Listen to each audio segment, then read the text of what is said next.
By the time it was completed in the early summer of 1945, Oppenheimer's team had reduced this to just 90 bolts.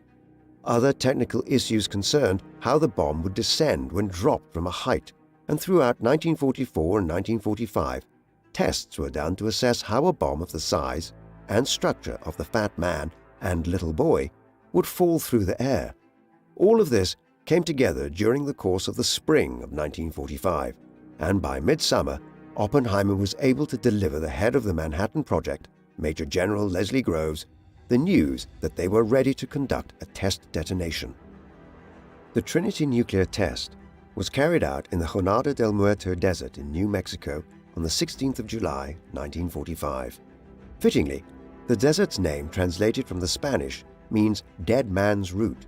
Oppenheimer revealed in correspondence with Groves in 1962 that he codenamed the test Trinity as he had been reading the religious poetry of the 17th century English poet John Donne around the time that he came up with the name.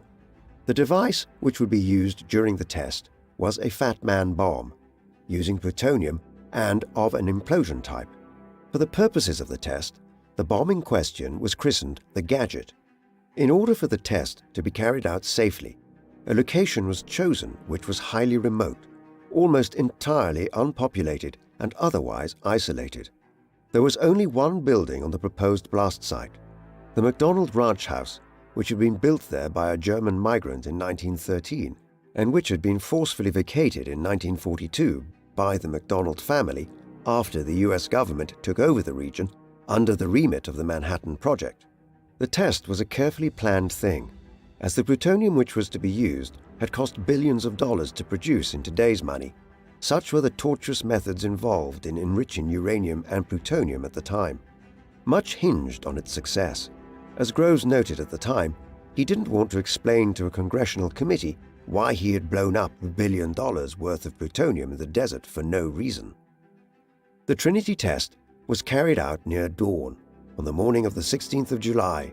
Observation shelters were established in 3 different places to the north, south, and west of the blast site, each approximately 9 kilometers away from where the bomb would be detonated. Goggles were provided to prevent against harmful ultraviolet wavelengths, while the distance was considered safe enough in terms of the radioactive half-life which would be produced. Many of the observers that morning were scientists and included Oppenheimer, Teller, Bethe, Enrico Fermi, and John von Neumann. Some believed that the bomb would not work. Others were concerned about exactly how destructive it could prove to be. They had their answers at 5:29 a.m.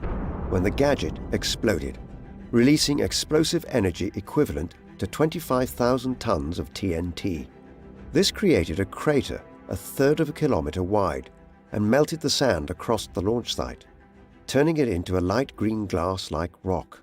The observers, 9 kilometers away, did not hear the immense noise from the shockwave for 40 seconds after the detonation. But by that time, they were witnessing a growing fireball which changed color from purple, green, and orange eventually to white. Then it coalesced into a mushroom cloud, one which eventually spiraled 12 kilometers into the sky. The shock from the explosion was felt nearly 100 kilometers away, while those at the observation shelters 9 kilometers away later recollected that there was a brief period of immense heat, like they were standing in front of an open oven for a few seconds momentarily, when the bomb detonated. Oppenheimer's supposed words as he watched the Trinity test explosion have become somewhat infamous in modern times.